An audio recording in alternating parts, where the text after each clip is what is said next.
Hello, I'm Dr. Lisa Belisle, and you are listening to or watching Radio Maine. Today I have with me sculptor and artist and man of the world. He told me I can call him master of the universe or something like that. David Moser. Good to have you with me today. Well, thank you, Lisa. Had I known you were going to use that against me, I may not have shared it. Oh, I mean, I don't even know if I got it right. Was it master of the universe or lord of all creation or something like that? It's a little bit of all that. Yeah, I generally keep that my home life. I expect my children to call me that. It doesn't work very well. Yeah, well, I mean, I think it's good to have high expectations of yourself. I think it is. If you don't have high expectations for yourself, who else would have them for you? So yeah. I think you have to advocate for yourself first. Yeah, that's right. And I should say for people that are watching, it's not, you were saying this in the most kidding of tones. It wasn't like you were actually suggesting that we should all call you that. Right. All right. To set that stage, okay. There's only one way to go from here, but tell me how you got into sculpting. Oh, gee. I didn't get into it at a moment in time. Working with my hands has been something I have been doing since a child. So it wasn't a wholesale shift from one career to another or from one material to another. It's been something I've always done. And I'm sorry it occurred to me that I could have brought a small mug that my mother has, which I gave to her when I was 8 years old. I made a little, when it comes to working in clay, I made a little clay mug and I put a caricature face. It was a little head that I fashioned into a mug. And I'm sure it was part of an art class in preschool or primary school. I know I was 8, so whatever grade that is. And then to show the contrast of how this mug, which, and of course it's all untutored, so this mug, how it morphs into what I'm doing today, as an object example of how honing one's skill just takes a lot of time. Because I'm not a trained sculptor. I've never. My background is in economics. So as a sculptor, I come at it totally self-taught and organic. So you are trained. You just trained yourself. Yeah, I am trained. When I was a furniture designer, my father used to think that all of my free-spirited creation was some form of catharsis. And what I had to correct him was actually, it's not as much, perhaps it is cathartic because you have to work out problems that as from an artistic perspective, you have to work out these problems that are recurring in your head. In fact, I learned a new word the other day. It's called perseverance. Perseverance is when you continue to just work and work and work an issue.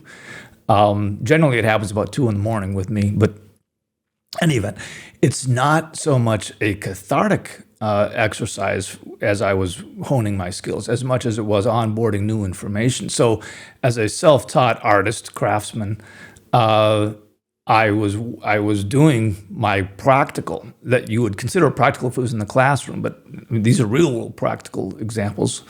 So that's actually how I evolved into where I am now, vis-a-vis sculpting.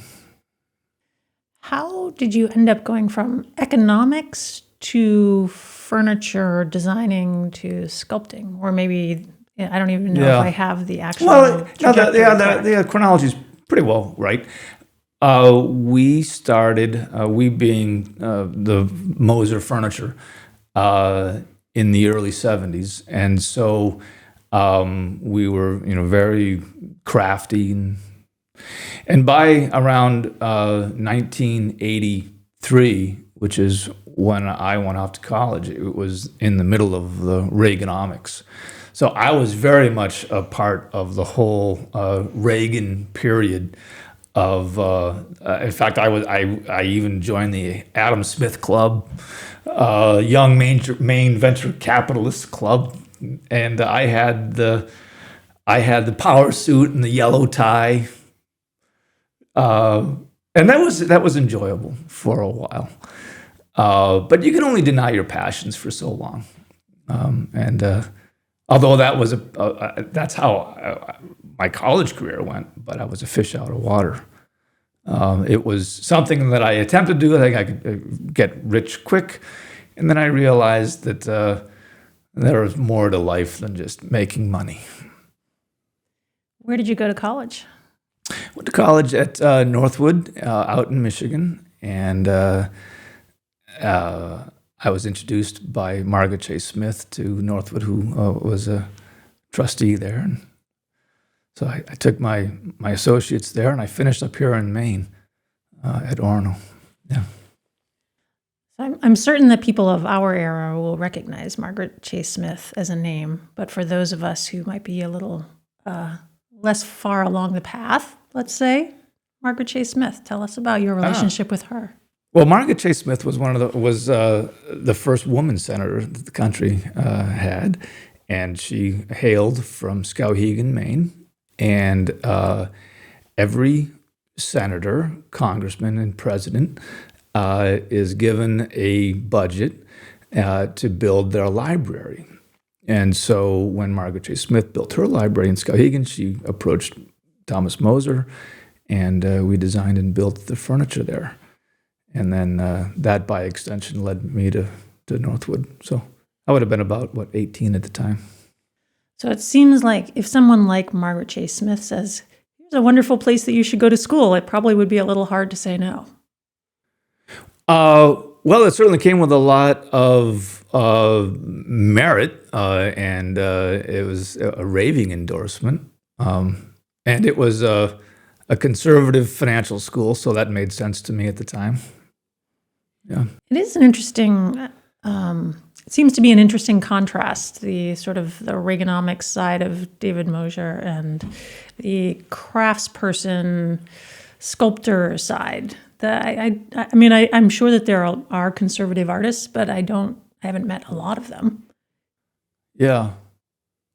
Yeah, and I don't know why either, because it seems paradoxical to me that an artist who generally are free-spirited, free-willed, and individualistic with respect to how their optics of the world and how they view the world, and how many artists seem to be collectivists.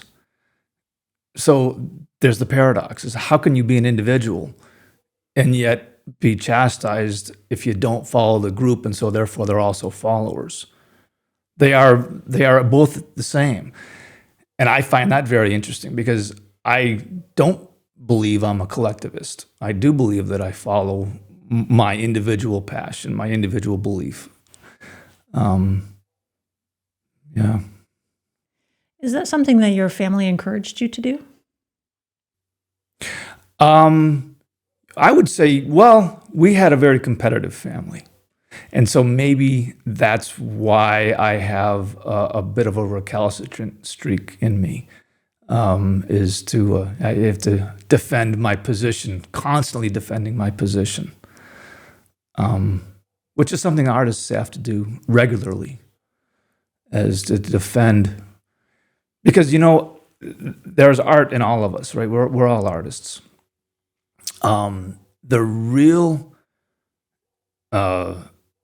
successful artists, the ones that are doing it for a social purpose, there is catharsis in art, right?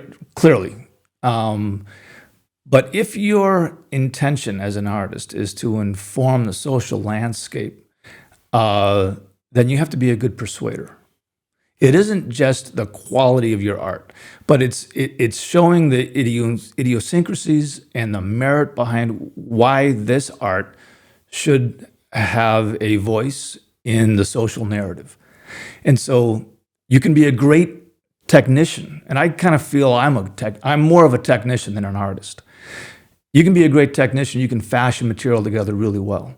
But if you can't weave a good story, and if you can't be a good persuader, then the art really only just stands for you and doesn't have any merit or real need to be called out or identified by the greater population.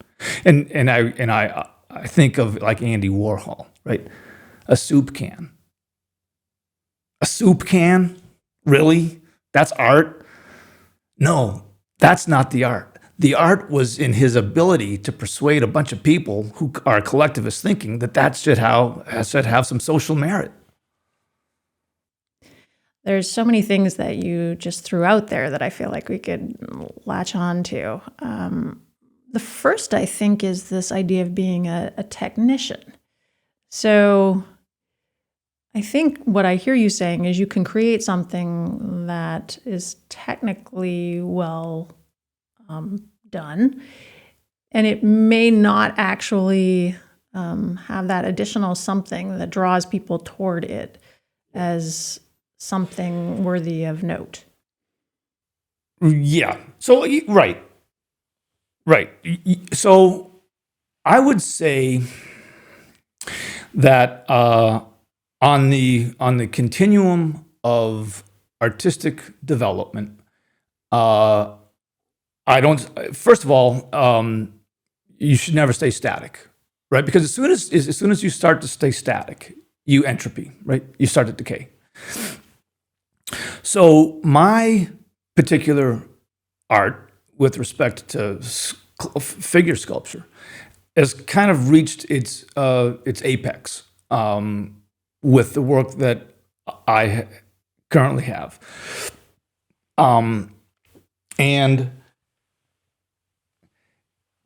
I don't think that I need to prove to myself that I can execute really well figures that are anatomically accurate, but that the only way that I can convey spirit, attitude, or intent is by posturing the figures. All right, so my father likes to call this one the supplicant, right? And I had mentioned this earlier, I think, to Kevin in another discussion about how if you take a look at all of my work in their collective form, the narrative emerges, all right? That artistic narrative, the thing that I'm trying to say, but it can only really be seen in the totality of all of my pieces together, right? Now, because of their form, their posturing, supplicant, even by the name, begins to bring into focus the emotion, the feeling, that catharsis I had mentioned earlier. That's how I am. My catharsis is manifested in the collective figure posturing of my pieces. But I say that I'm at the apex of it because I don't need to make another good figure. I've done that. I now would like to on that journey of artistic expression. Now that I because I'm self-taught, right? All right. Well, okay. I've gotten to this point. Now, how do I use the forms as a manifestation of my mental cathartic narrative? And if I was a writer, I'd be able to put it pen to paper, and I could tell you exactly, how I and I'm not self-deprecating, but I have angst, and I have feelings of inadequacy, and all those things. And even now, I kind of wonder why people are even interested in looking at the things I do, because it's not like I went to Rhode Island Institute of Design and studied for 8 years and got an MFA or whatever those are, and toiled for years and years and years and studied anatomy. And no, I just am able to do it. So having said that, so there we are at this zenith, right? So what I want to do now, not that you're vast, but what I'd like to do is to approach future figurative pieces with a more overt sense of expression, right? And perhaps more abstract. As an author, the general practice is to write, rewrite, write again, until you take an entire paragraph and you condense it down to a couple sentences, right? Well, as a sculptor, I want to do the same thing. So whatever it is, whatever the feeling that I want to evoke, I want to do it in more subtle form and in purer form. And I wish I could paint. I can't. But in the medium that I've chosen in vis-a-vis clay, I think I can achieve that.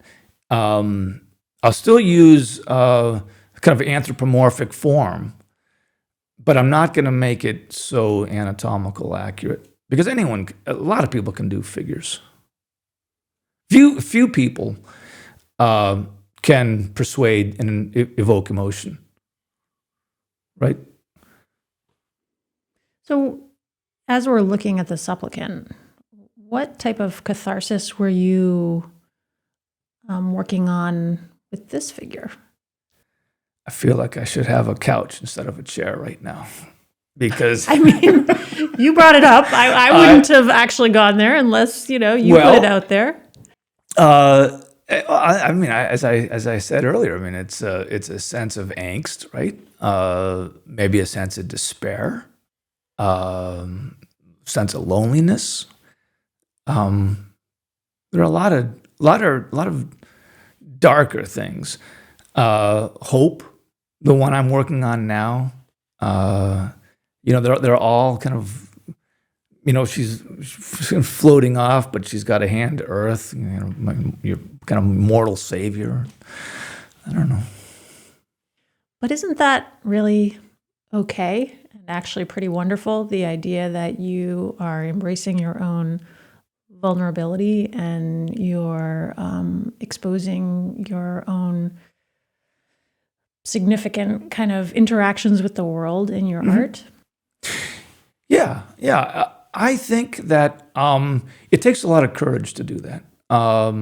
Not that I'm any kind of courageous hero or anything, but a lot of it, and that doesn't just apply to art. That idea about exposing one's inner thoughts and beliefs and is true across the spectrum, whether or not it's art or design or business. Anytime an innovator comes up with a new idea, they're opening themselves up to tremendous criticism. I'm actually kind of used to it, because as a furniture designer, I know a little bit about having to defend one's creation. Not so much on the business side. I was really fortunate as a designer that pieces that I did resonated with other people, and they actually wanted to live with and be surrounded by my pieces. But not only that, but as a designer, actually there's a correlation. So between art and your ability to persuade, and design and your ability to persuade.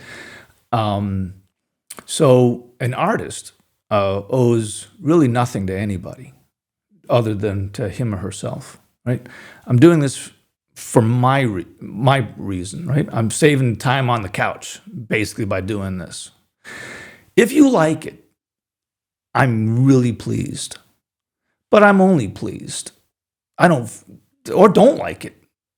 And that's okay, because you don't have to share my inner catharsis, right? But as a designer is entirely different. And I actually have a fair amount of resentment to artists, to architects, designers, interior designers who design for their own hubris and without regard to the way in which it impacts the built landscape. So a designer, and this goes back to earlier around, defending oneself. Okay, now that you've created an object, you now have to persuade an entire infrastructure and shift a paradigm. So you have and shifting paradigm is not as easy as one would think, because when you onboard a bit of information, it's a very indelible moment, right? That's exactly how the world is forever. Yeah, until an innovator comes up with another idea, says, I want to shift the paradigm a little bit, and people are very resistant to it. So designers, unlike artists, owe it to the organization and the community to be persuaded, to understand the validity and the practicality and the efficacy of either a new way of doing as an innovator or a new way of constructing as a manufacturer. So it's not like I'm not used to pushing the boundaries and convincing people of changing your position.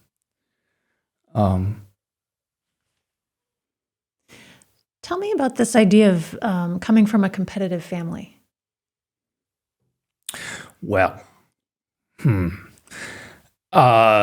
in what way was your family competitive? How did that end up kind of being a part of your? Well, I can sum it up by saying that we had a very authoritarian father and 4 boys.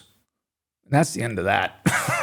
I mean, when you have that much testosterone in one room, and then of course I'm the youngest, so there is in geology it's called sublimation, right? I mean, the larger entity is rises to the top, and then everything else gets sublimated below it. Well, as the youngest, in the hierarchy of family structure, generally gets sublimated to the more dominant members, siblings, right? So I had to assume very traditional and expected roles. Actually, youngest is always, has to be a little bit more flamboyant to gain attention, becomes the comedian to gain attention. I mean, these are all roles that most clinical psychologists understand that are inherited in family structure. The lone standout, of course, being a single child. Well, I'm interested in this because in my family, and I'm the oldest of 10, it's been suggested that our family has a certain amount of competitiveness, but I think it comes out in a different way. In our family, it just seems like everybody has wanted to do, it's just expected that we do well and that we are all striving for excellence in our respective fields. And so I think because being in a family of 10 is not that different than being in a family of 4 with boys, right? That there is this kind of trying to, it's a little bit of jostling for position, but it's really trying to understand your own identity within the construct of the group.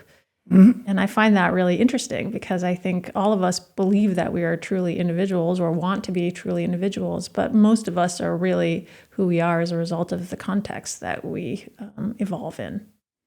Well, that is absolutely true. And it doesn't surprise me that you're the oldest, by the way. But you should meet my next sisters down. You would think they were the oldest. Oh, really? And they're twins, yes. So all of it is... Well, maybe they had that going. They had a twofer. So they had a twofer deal against you. So yeah, they kind of did. But they're excellent. And I think that it is interesting because for you, it actually kind of pushed you to really claim your identity early on and really work toward, you kind of went the straight path, but then you kind of said, no, I want to be who I am. I'm going to keep doing this design work. I'm going to keep doing this artistic work. And it might not feel that great at the time, but as a result of the struggle, you get to the other side, and it seems like it's been very valuable for you. Well, I think nature finds a way of parity and balancing itself out.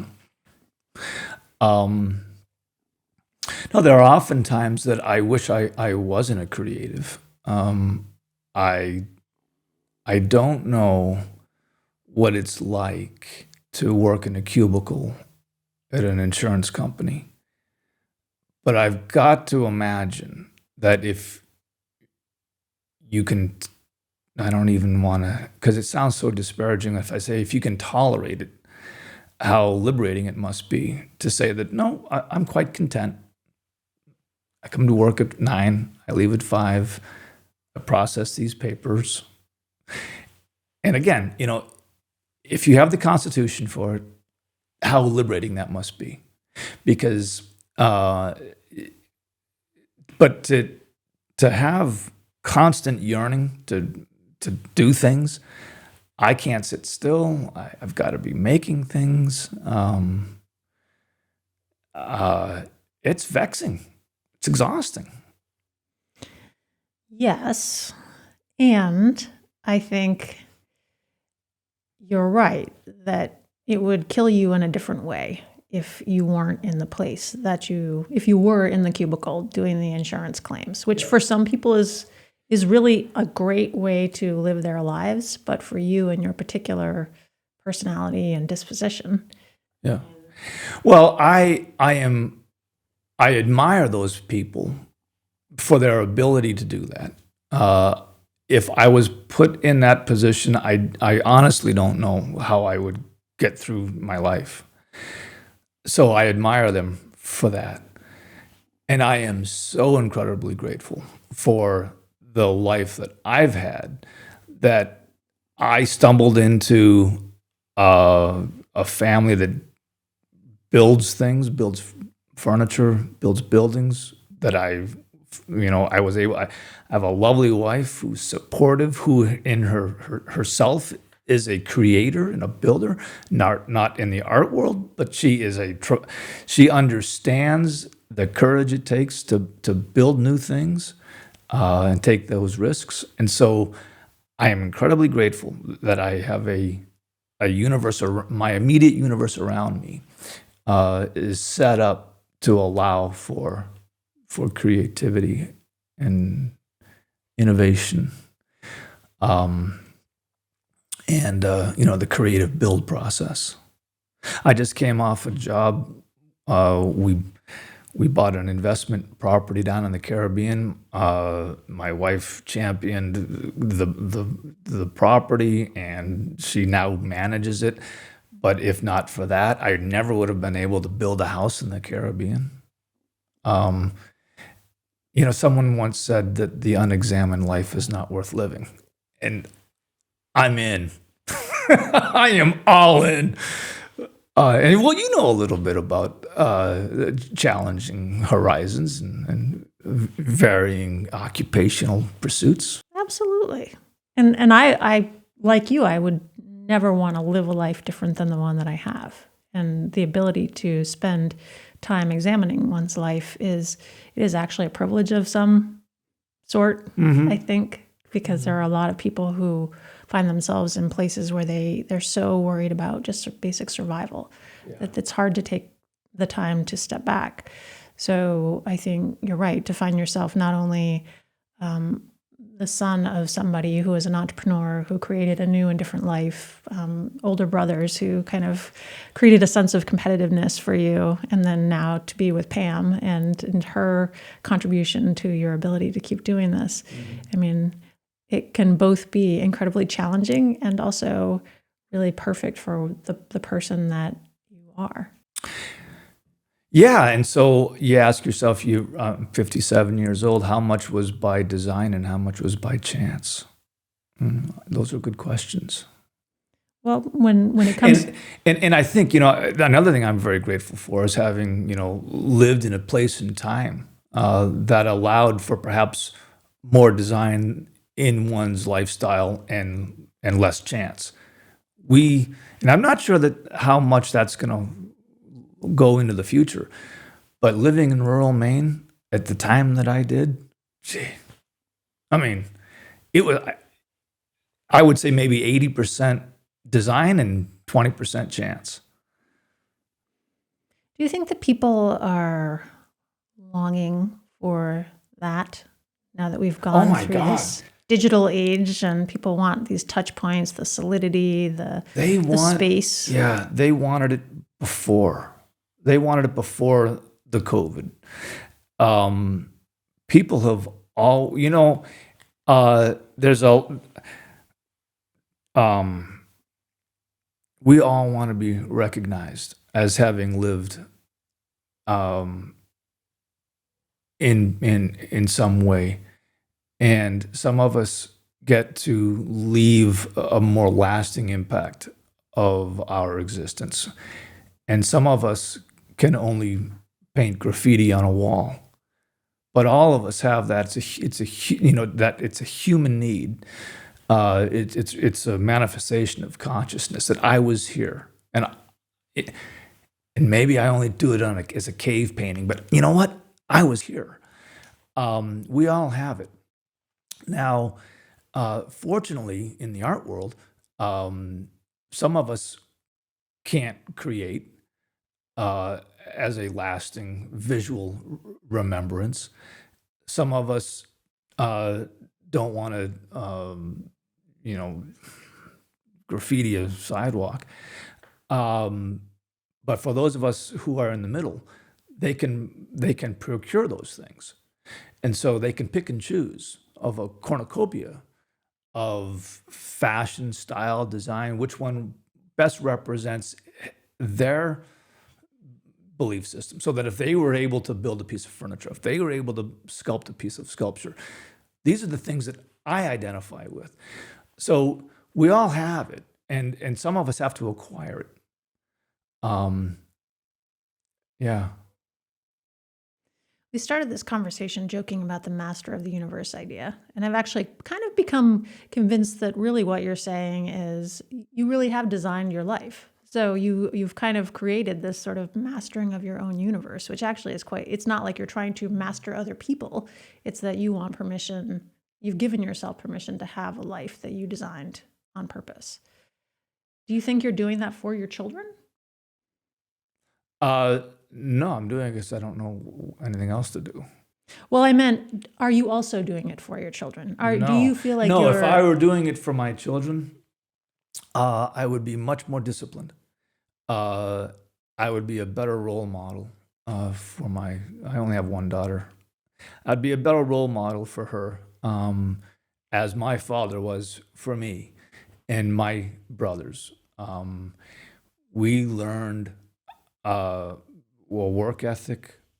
We learned sacrifice of one's own desire. I mean, because the way, when I hear you put it that way, I feel like that I've perhaps too selfish, too self-centered, that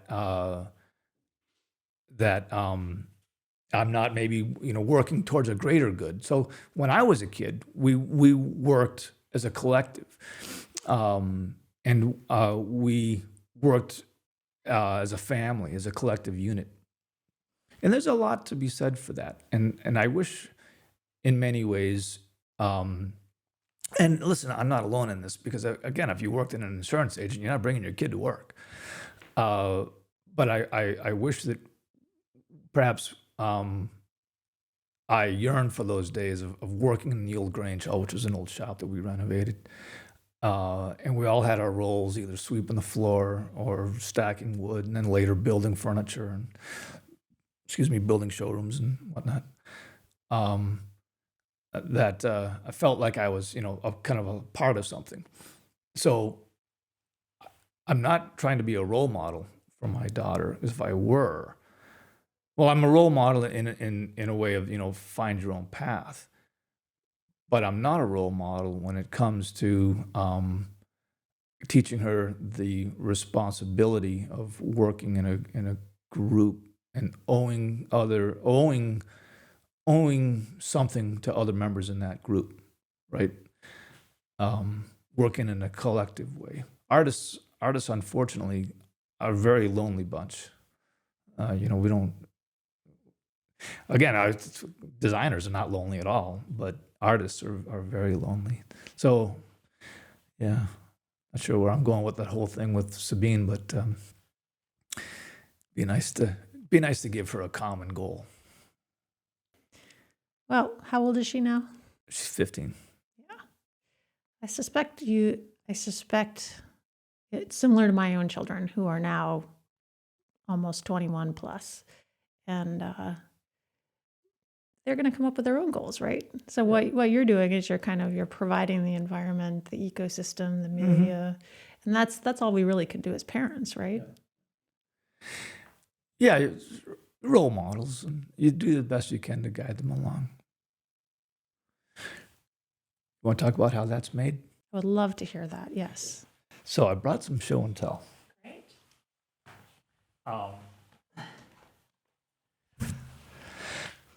Let me first of all tell you the origin of how I came up with this form. So my Pam is a you ever hear the artist seal?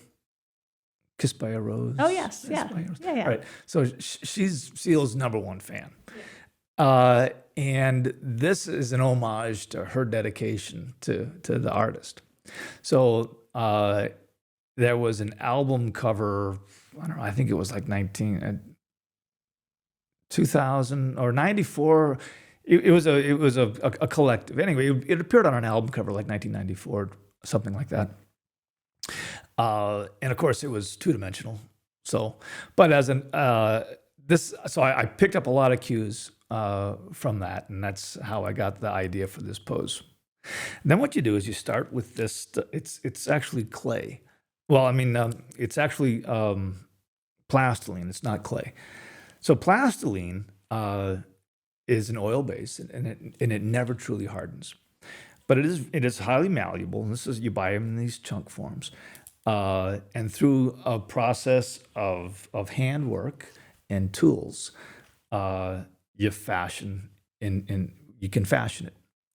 Now, I generally don't work with a lot of tools when I'm working with clay, and the tools that I do work with are very rudimentary. I mean, they're like, I should have brought some of them, but they're sticks, and they're bent steel. And maybe steel with a wire wrapped around it, which is how I get the texturing.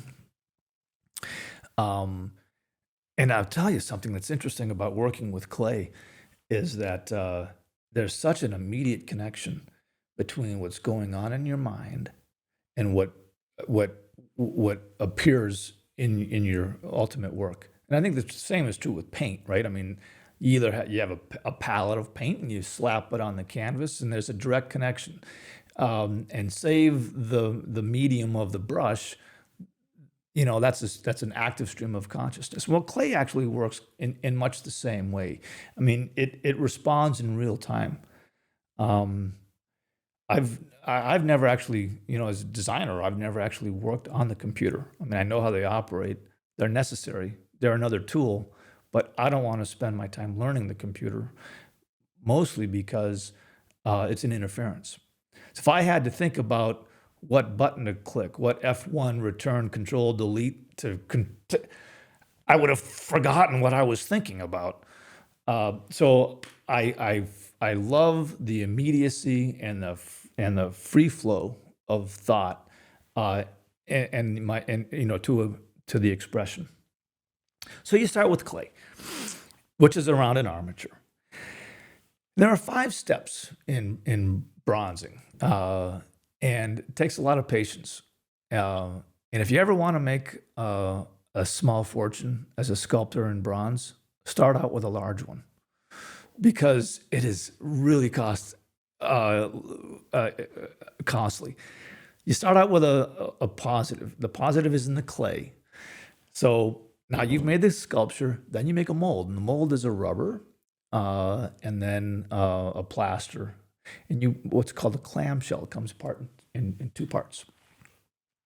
The mold is made, and now you've got a hollow cavity, and in that hollow cavity, you then pour what's called the lost wax, right? So we're all familiar with lost wax, and the reason that it's called lost wax is because it's literally going to become eviscerated when put in the kiln. So now you've got the mold, you pour in the rubber mold, you pour in the wax, and you get something that looks like that. So that is lost wax. Then the wax then gets dipped in silica, and it gets a consecutive bath of silica until you get a shell that's about a 1/2 inch thick. The silica shell then gets put into a kiln. The kiln's brought up to about 2,400 degrees in temperature. The wax melts away, it's lost, and then that leaves a void. Now you've got a silica shell, hardened, empty, because this is no longer in it. Then, and so much of this hasn't changed since the Bronze Age, you take a crucible full of molten bronze, and you bring it into where you've put the shells. Now the shells are in a box of sand, and you pour in, out of the crucible, you pour in the molten bronze that then falls down through all these caverns, and this is not an actual example, because if it were, it would have what's called gates and spurs, and that allows for air to evacuate and would take care of air pockets where the bronze can't get in because of what's called angle of incidence. Now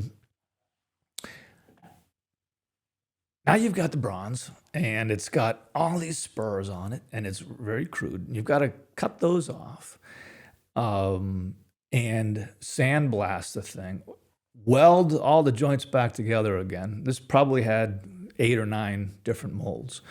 They all have to be welded together, sandblasted again, and then more artistry, because wherever there was a weld, then you've got to go in with metal tools and resculpt where the joint was.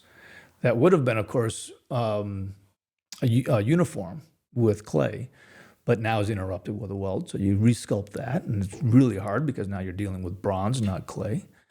And you've got to do it in such a way that there is no weld joint visible. And then finally, you can apply the patina, which is a potash. This happens to be livery sulfide, but there are other patinas that you can put on there to give it color. And not only give it color, but there's more artistry involved in the patina process, because it isn't like you're just painting it on and you have a uniform surface. But in the application of the patina, now you want to be conscientious about tension and slack spots and whatnot. So, you've got to apply that, and being mindful that there would be tension on the kneecap, and then there's tension on the skull, and this is called your occipital bone, and that's got to be polished off. Anyway, and then that's finally how it's done. It's a process that hasn't changed much in 1,000 years. How long does it take? Months. Long time. I wish I were a painter. I really do. Painting would be so much easier. And now, not to take away from the technical side of it, but once you get the canvas and you get the paint, you've only got a few, processes you have to contend with, and there are a lot of processes involved in bronzing.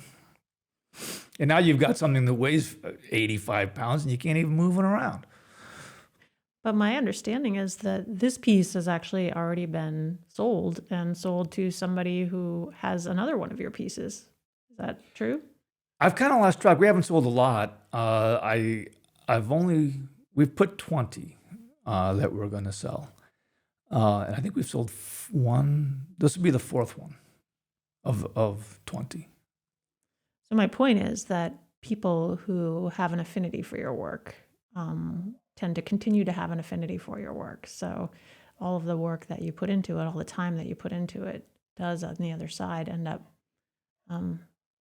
producing benefit, it seems, for people who really enjoy the pieces that you create. Well, I would say I would go back to that idea about collecting things that reflect who you are. So anyone who has an affinity for my work, I would say we would probably be kindred spirits, because that means that he and I, she and I, we look at the world the same way.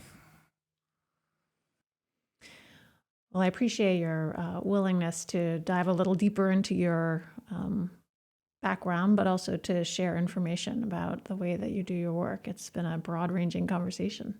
Thank you for having me. It's been a pleasure. I've been speaking with sculptor David Moser, obviously has many different talents.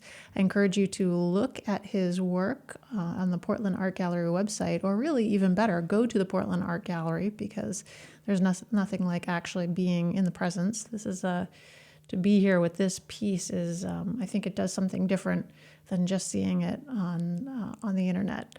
So I appreciate the time to speak with you, David, today, and I wish you all the best. Thank you.